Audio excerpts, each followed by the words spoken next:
A stud in framing is basically the vertical piece of wood that holds up your walls, and knowing what it is makes reading building plans way less confusing.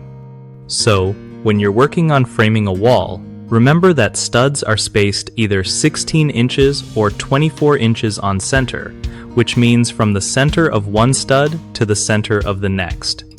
This spacing helps keep the wall strong and gives you spots to attach drywall or paneling.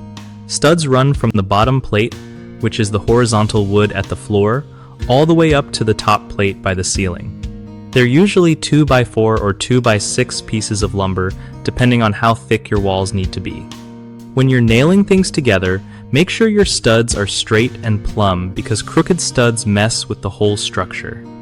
If you're trying to find a stud in an existing wall, look for outlets or switches to get a clue, since those are almost always attached to a stud. And if you're ever confused by a blueprint or construction plan, just remember that studs are the backbone of framed walls. They hold everything up and keep it all steady. One of the most common mistakes when dealing with studs in framing is spacing them incorrectly. If the studs aren't spaced 16 or 24 inches on center like they should be, your wall won't be as strong and drywall might crack or sag. Another issue is not making sure studs are perfectly vertical. If they lean, your walls can end up crooked and cause problems later with doors or windows. Lastly, nailing studs improperly or using the wrong size nails can lead to weak connections that could shift over time, so always use nails that fit the lumber size and nail in the right spots for maximum hold.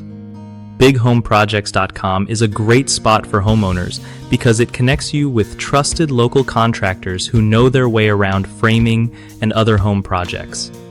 For contractors, it's a solid platform to find new work and build a good reputation with real clients in their area.